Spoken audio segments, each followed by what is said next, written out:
Dear students, सबको good morning, सुबह का नमस्कार। आप सब कैसे हैं? मैं राहुल सर पुनः आपको इसी बनवाना चैनल में स्वागत है। पिछले पार्ट में मैंने दिया था class 10th UP board English में पोइट्री पढ़ाया था। आज आपके लिए मैं पुनः हाजिर हूँ, class 12th English UP board को लेकर आया हूँ ताकि बच्चे घर बैठे आसानी के साथ पढ़ाई कर सके। चलिए देखते हैं, इसके सबसे पहले इसके कंटेंट्स के बारे में जानेंगे। विषय सूची पाठ्यक्रम होते क्या है। पिछले वीडियो में मैंने स्टार्ट किया था तो क्लास 10th के विषय सूची पाठ्यक्रम के बारे में बताया था। आज भी मैं आपको पाठ्यक्रम के बारे में बता दूं। इसके बाद मैं पुनः बारी बारी से हर चैप्टर का एनालिसिस करूंगा और आपको पढ़ाने की कोशिश करूंगा, और जितना आप इसे लाइक करेंगे, शेयर करेंगे, उतने ज़्यादा मुझे प्यार और आपका स्नेह मिलेगा। चलिए बात करते हैं इसमें सबसे पहले कंटेंट्स के बारे में। कंटेंट्स पाठ्यक्रम के बारे में, इसमें भी सेक्शन और सेक्शन बी होते हैं। सेक्शन ए में कौन कौन आते हैं, चलिए सेक्शन ए में देखते हैं। सबसे पहले प्रोज में कुल मिलाकर के आपके 7 चैप्टर होते हैं। 7 चैप्टर में पहला चैप्टर है एक गर्ल विथ ए बास्केट, दूसरा चैप्टर है फेलो ट्रेवलर, तीसरा चैप्टर है secret of health success and power, चौथा चैप्टर है होम कमिंग, पांचवा चैप्टर है आई एम जोन्स हार्ट्स, छठवां चैप्टर है वोमेन्स एजुकेशन, सातवां चैप्टर है द हेरिटेज ऑफ इंडिया। इसके बाद आता है आपका प्ले आता है, एक ड्रामा है जो कि जिसमें बहुत सारे कैरेक्टर हैं। एंटोनियो है, बोसानिया है, शैलाक है। ये जो ड्रामा है यह द मर्चेंट ऑफ वेनिस से लिया गया है, और इससे भी आपके एग्जाम में क्वेश्चन पुटअप किए जाते हैं, जो एक लॉन्ग क्वेश्चन आता है, और यह भी आपके एग्जामों की दृष्टि से, पढ़ाई की दृष्टि से बहुत ही इंपॉर्टेंट होता है। तो इसे भी आपको पढ़ना होता है। ये एक प्ले ड्रामा के रूप में आता है। अब इसके बाद बात करते हैं तो आता है शॉर्ट स्टोरी। शॉर्ट स्टोरी में कुल मिलाकर के 4 चैप्टर होते हैं। पहला चैप्टर होता है द गोल्ड वॉच, दूसरा चैप्टर होता है ए एस्ट्रोलॉजर्स डे, तीसरा चैप्टर होता है द लॉस्ट चाइल्ड, और चौथा चैप्टर होता है द स्पेशल एक्सपीरियंस। इसके बाद आती है पोइट्री। पोइट्री मीन्स कविता, आप जानते भी होंगे। अब चलिए पोइट्री में बात कर लें।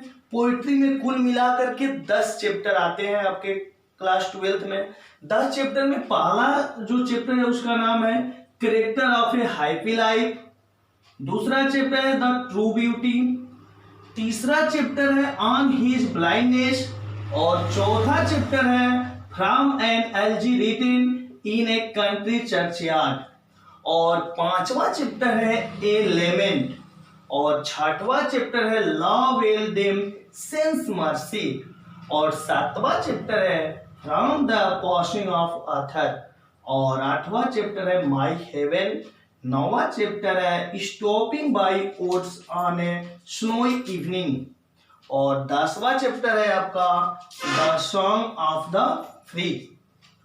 उसके बाद आती है इसमें फिगर ऑफ स्पीच, जो 2 नंबर के आते हैं। इसकी डिफिनीशन 2 नंबर के, और कुछ एग्जाम्पल देते हैं जो वो भी 2 नंबर की, यानी फिगर ऑफ स्पीच से भी क्वेश्चन आते हैं जो 4 नंबर के आते हैं, और ये भी सेक्शन ए में ही आते हैं। और आपको इसे हिंदी में बोला जाता है फिगर ऑफ स्पीच को अलंकार, और इससे बारी बारी से करके आपको पढ़ाया जाएगा।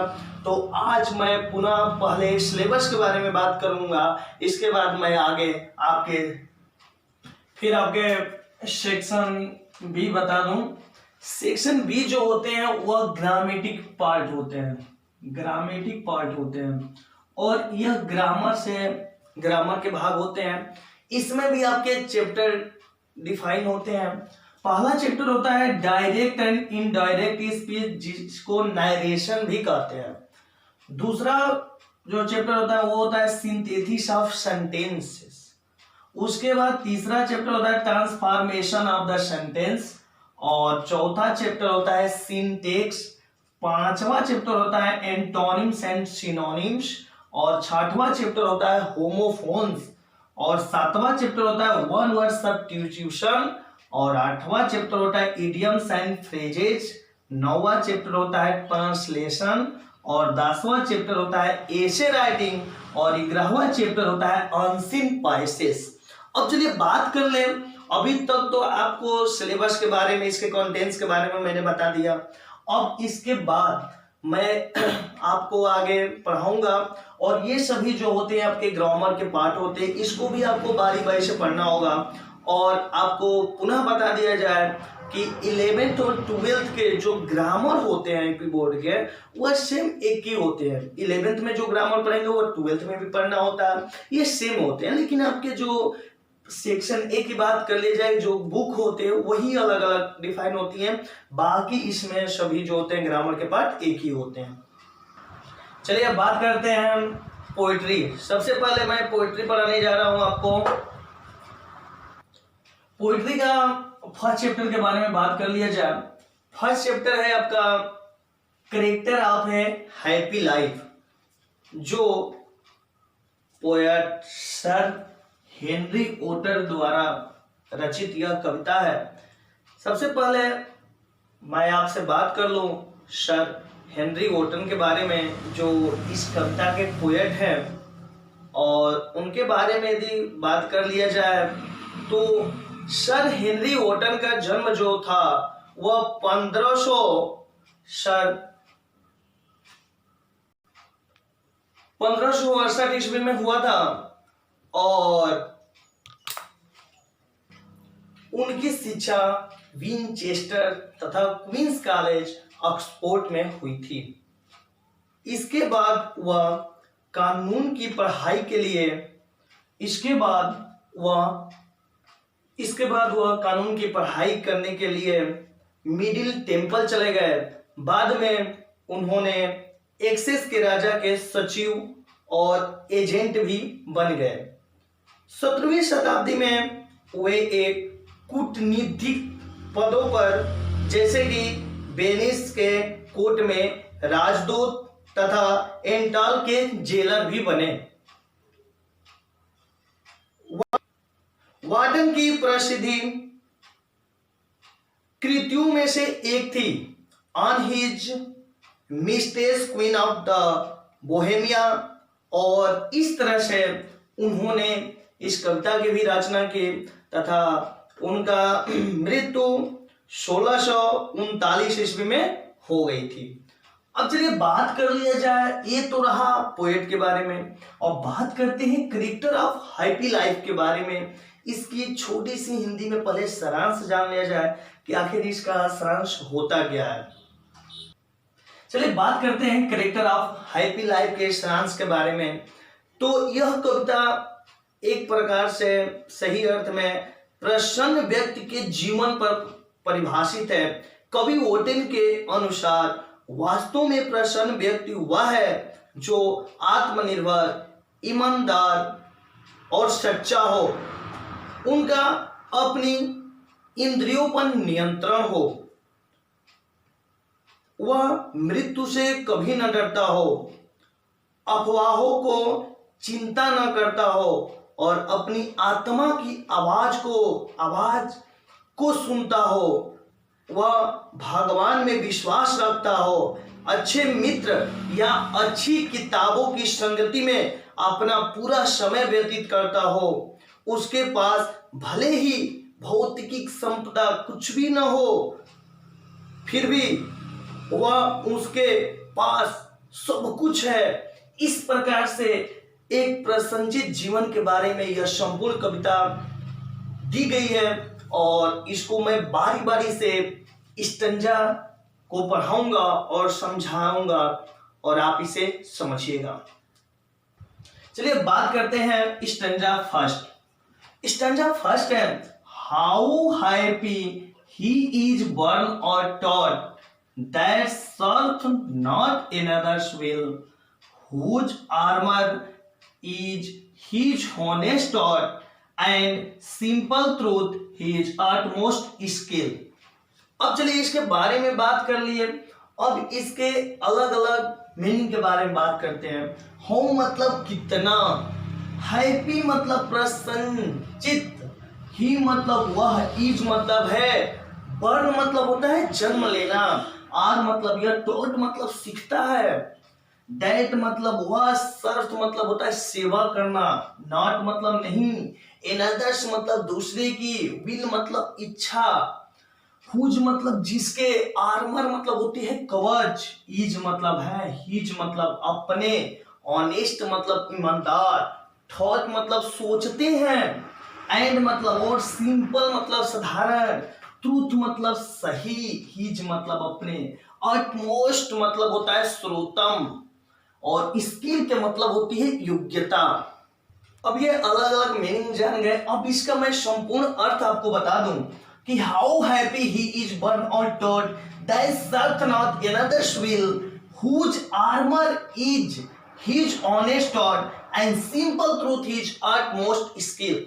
यानी कि कभी कहता है कि जिस मनुष्य को दूसरों की इच्छा अनुसार आचरण नहीं करना पड़ता है वह बहुत ही सुखी मनुष्य होता है, उसके जीवन में किसी के लिए दुर्भावना नहीं होती, दुर्व्यवहार नहीं होता है, अतः उसे किसी सुरक्षा की आवश्यकता नहीं होती है, उस वह सत्य का एक मार्ग ईश्वरीय गुण उसके पास होता है, उसके किसी और गुण की आवश्यकता नहीं होती।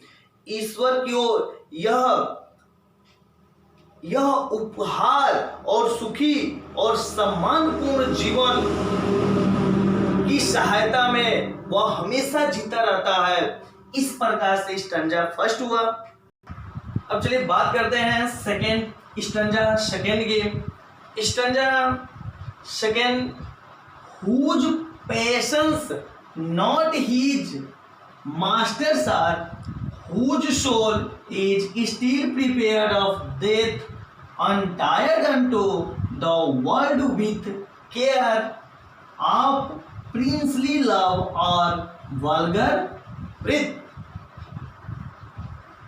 अब चलिए इसके बारे में एनालिसिस कर लें। हुज मतलब जिसके, पेशेंस के मतलब होता है प्रेम, घृणा, क्रोध आदि की गहन भावनाएं, नॉट मतलब नहीं, हिज मतलब अपने, मास्टर्स के मतलब होता है नियंत्रण करने वाली शक्तियां, मास्टर्स मतलब होती है नियंत्रण करने वाली शक्तियां, आर मतलब है, हुज मीन्स होती है जिसके, सोल मतलब आत्मा, इज मतलब है, स्टिल मतलब होता है अब तक, प्रिपेयर्ड मतलब होती है तैयार होना, आह मतलब के, डेथ मतलब मृत्यु, अनटायर्ड अनटू के मतलब होता है बंधन से मुक्त, फ्री, द वर्ल्ड मतलब संसार, विथ मतलब साथ, केयर मतलब ध्यान देना, आप मतलब के, प्रिंसली के मतलब होता है राजकुमारों जैसे, लव मतलब प्रेम, और वल्गर वर्थ के मतलब होता है साधारण व्यक्तियों द्वारा आलोचना करना, निंदा करना। अब चलिए बात करते हैं इसकी अर्थ के बारे में। अब चलिए बात कर ले इसके अर्थ के बारे में संपूर्ण। whose passions not his masters are, whose soul he is still prepared for death, untied unto the world with care of princely love or vulgar worth। अब चलिए बात कर ले इसके संपूर्ण अर्थ के बारे में। यानी कभी कहता है कि क्रोध या प्रेम उसके कार्यों को नियंत्रित नहीं करते, वह क्रोधित भी हो सकता है तथा वह प्रेम में भी हो सकता है, लेकिन सदा की भांति उसका गुण एक या स्वभाव एक ही समान रहता है। मृत्यु से उसे कोई डर नहीं होता है, कोई भय नहीं होता है, वह उसे सदैव और स्वीकार की ओर तत्पर रहता है, वह सांसारिक वस्तुओं में लिप्त नहीं होता। महान व्यक्तियों के प्रेम या जन साधारण के अपने बारे में आलोचना उस पर बिल्कुल भी प्रभावित नहीं करते हैं, ये तथा अन्य साधारण भावनाएं उसे छू तक नहीं पाते हैं। इस प्रकार के मनुष्य जीवन अवश्य ही सुखी होता है। अब चलिए बात करते हैं stanza 3। Who hath his life from rumors freed, whose conscience is his strong retreat, whose state can neither flatters feed nor ruin make oppressors great। चलिए इसकी अलग अलग मीनिंग की बात कर लें। हु मतलब जो है, का मतलब रखता है, हिज मतलब अपने, लाइफ मतलब जीवन, फ्रॉम के मतलब होता है से, र्यूमर्स फेक के मतलब होता है अफवाह, बेकार की बातें, हुज मतलब जिसके, कंसाइंस के मतलब होती है अंतःकरण की आवाज, हिज मतलब अपने, स्ट्रॉन्ग मतलब मजबूत, रिट्रीट के मतलब होता है शरण स्थल, हुज मतलब जिसके, स्टेट की मतलब होती है स्थिति, कैन मतलब सकना, नाइदर मतलब होता है नहीं तो, और फ्लेटर्स फीड के मतलब होता है चापलूस लोग जो दूसरे के बारे में बातें करते हों, नार मतलब नहीं, रुइन मतलब होता है बेकार, बर्बाद, मेक मतलब बनाती है, ऑपर्सस के मतलब होते हैं दमन करता, ग्रेट मतलब होता है बड़ा बनाना। चलिए इसकी अलग अलग मीनिंग हो गई। अब बात कर ले इसके संपूर्ण अर्थ के बारे में। Who hearth his life from rumors freed, whose conscience is his strong retreat, whose state can neither flatter fade nor ruin make oppressors great। अब चलिए इसमें, इस स्टेंजा में कवि कहता है कि सुखी मनुष्य झूठी अफवाहों से दूर रहता है, ऊपर रहता है, वह उससे कभी प्रभावित नहीं होता।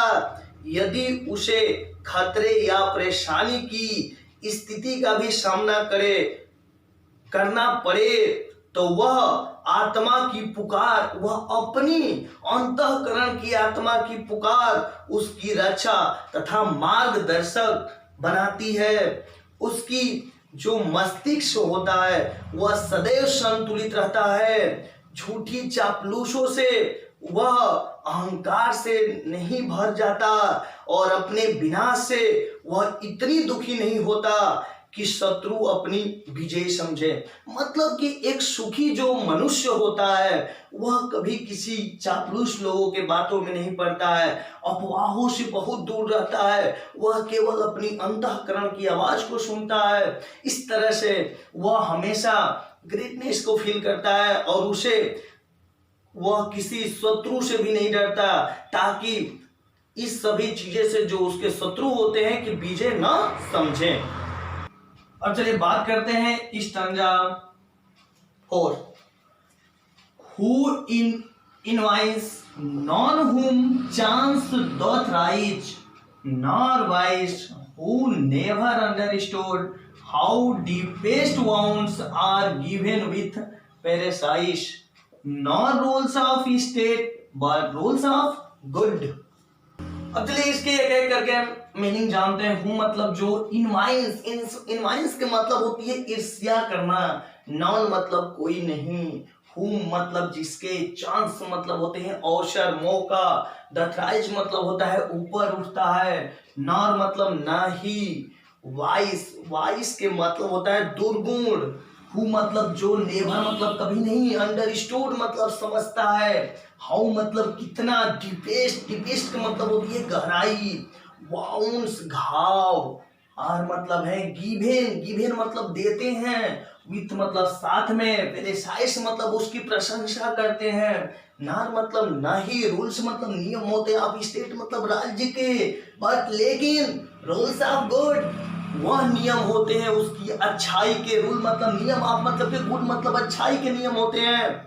अब चलिए बात करते हैं इसके संपूर्ण अर्थ के बारे में।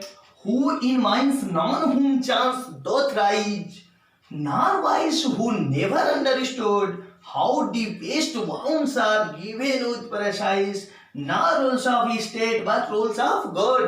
अब चलिए कभी कहता है स्टेंजा में कि जो मनुष्य सुखी जीवन को व्यतीत करता है या करना चाहता है, इस उनमें ये गुण होते हैं, वह उनसे कभी भय नहीं होता, डरता नहीं, उसे संयोगवश या बेईमानी के साधनों से बड़े हो गए हो ऐसा वह कभी नहीं कहता। वह नहीं जानता है कि किसी की प्रशंसा, मतलब वह यह नहीं जानता है कि वो उसकी यदि कोई प्रशंसा कर ले तो उसे इसे कोई हानि पहुंचाई जा सकती है, ऐसा कुछ भी नहीं होता है।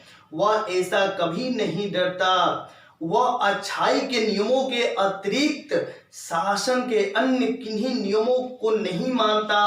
वह हमेशा राज्यों को किसी नियम का पालन नहीं करता, हमेशा अपने अंतःकरण की आवाजों को, अच्छाई के नियमों का पालन करता है। इस प्रकार से एक सुखी मनुष्य का जीवन होता है। चलिए बात करते हैं स्टैंजा 5।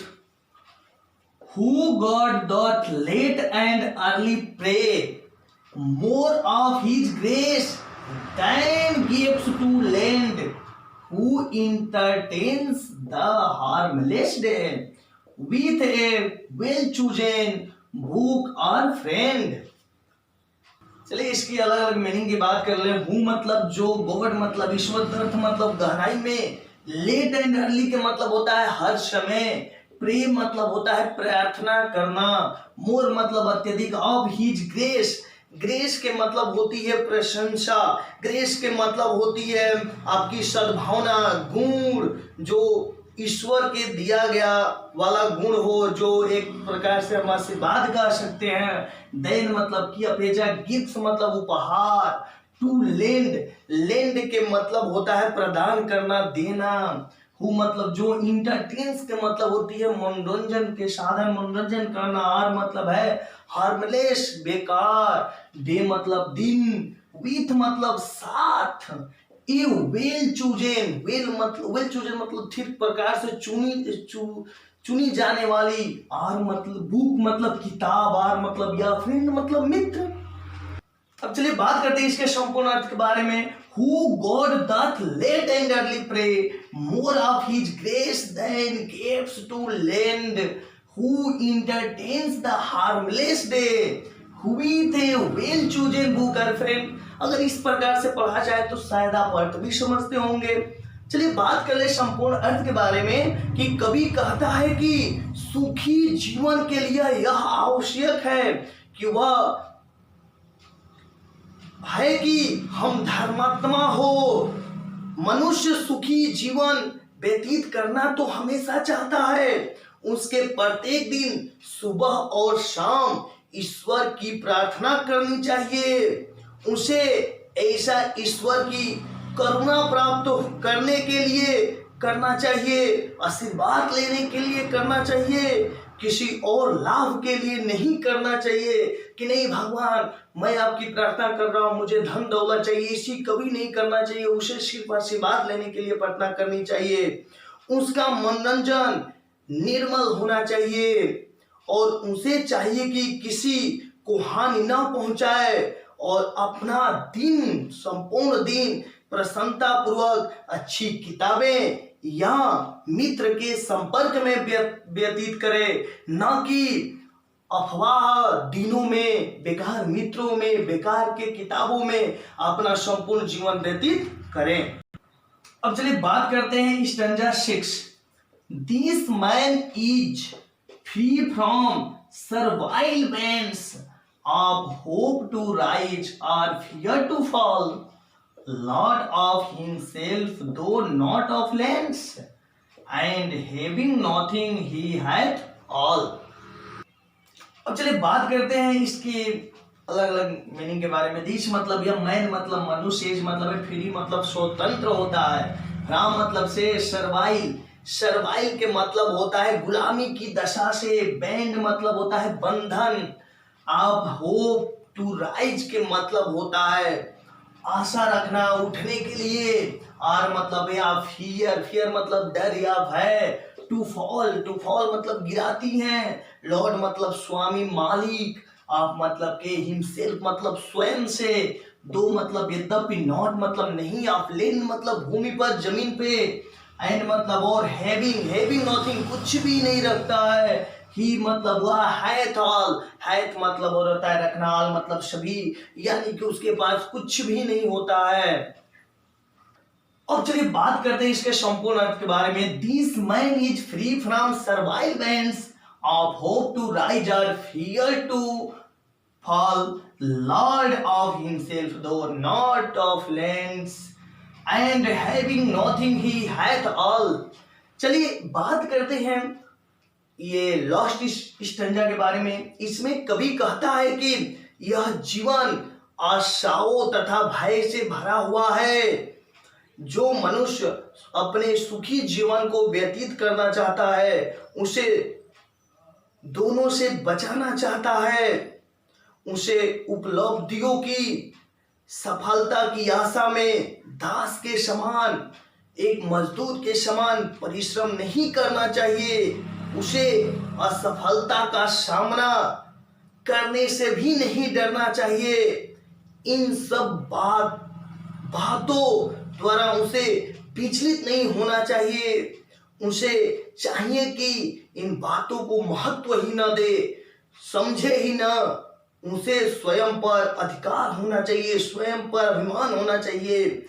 भले ही सांसारिक संपत्ति उसके पास कुछ भी ना हो, वह बिल्कुल निधन हो, गरीब हो, होते हुए भी वह हृदय से हमेशा दिल से धनवान होगा। उसे आत्मसम्मान होगा, उसका दृष्टिकोण हमेशा स्वतंत्र होगा। इस प्रकार से आपका यह पूरा पोइट्री की कविता रही, character of a happy life. एक मनुष्य की प्रसन्नचित जीवन तभी होता है अगर कितना भी मनुष्य भला क्यों न हो जाए, उसके बाद धन दौलत जितना भी संपत्ति हो जाती है, वह मनुष्य हमेशा घमंड को महसूस करता है। यह जानता है कि मेरे पास बहुत कुछ है, मेरे आगे कोई, सभी जो लोग जो होते हैं तुच्छ होते हैं। लेकिन कवि का यह मानना है कि वही सुखी मनुष्य होता है जो दिल से खुश होता है, हृदय से खुश होता है। वह लोगों की अफवाहों से दूर रहता है, हमेशा अपना जो जीवन होता है अच्छे किताबों में, अच्छे मित्रों के साथ व्यतीत करता है। आजकल तो आप जान ही रहे हैं कि मित्र भी मिलते हैं तो धोखेबाज मिलते हैं, किताबें लोग नहीं पढ़ना चाहते अच्छी। तो जितनी हम अच्छे संगत, नहीं कहा जाता है कि संगत से गुण आवत है, संगत से गुण जात। अगर हम जिस संगति में रहेंगे वैसे गुण हमें आएंगे। अगर हम बुरे संगति में रहेंगे तो बुरे गुण आएंगे। यदि हम अच्छे संगति में रहेंगे तो अच्छे गुण आएंगे। हमेशा हमें अपने जीवन में रूपी संघर्ष को लड़ना चाहिए। अपना दिन एक अच्छे चीजों में बितानी चाहिए, न कि बेकार चीजों में। हमारा जो जीवन है वह बहुत ही बहुमूल्य है। यह बहुत ही किस्मत वालों को मिलता है जीवन, जिसमें हम सभी जीते हैं। और इस प्रकार से हम अच्छे चीजों में बिताएंगे तो अच्छे से विकास कर पाएंगे। चलिए आज के लिए बस इतना ही। थैंक्स। अब मिलेंगे अगले वीडियो में। आपका पोइट्री का दूसरा चैप्टर होगा द ट्रू ब्यूटी, और उसमें भी आपको बताएंगे कि जीवन की सांसारिक व्यवस्थाएं क्या चीज है, लोग किस पे आकर्षित होते हैं, किस पे नहीं होते हैं। चलिए, यदि मेरा वीडियो आपको अच्छा लगे तो मुझे प्यार स्नेह दीजिए, ताकि मैं आपके लिए हमेशा की तरह से अच्छे वीडियो लेके आऊं और आपको अच्छे से अच्छे समझाने का प्रयास करूं, ताकि आप घर बैठे बैठे ऐसी अपनी अच्छी से अच्छी पढ़ाई कर सकें। यदि फिर भी आपको कहीं से कोई भी प्रॉब्लम आती हो, दिक्कत आती हो, समस्या आती हो, तो आप मेरे मोबाइल नंबर 7348451948 पे संपर्क कर सकते हैं, या आपका जो YouTube चैनल है वह ECC वर्मा है, इस पे आप आसानी से देख सकते हैं। यदि फिर भी आपको दिक्कत हो तो कमेंट कर सकते हैं।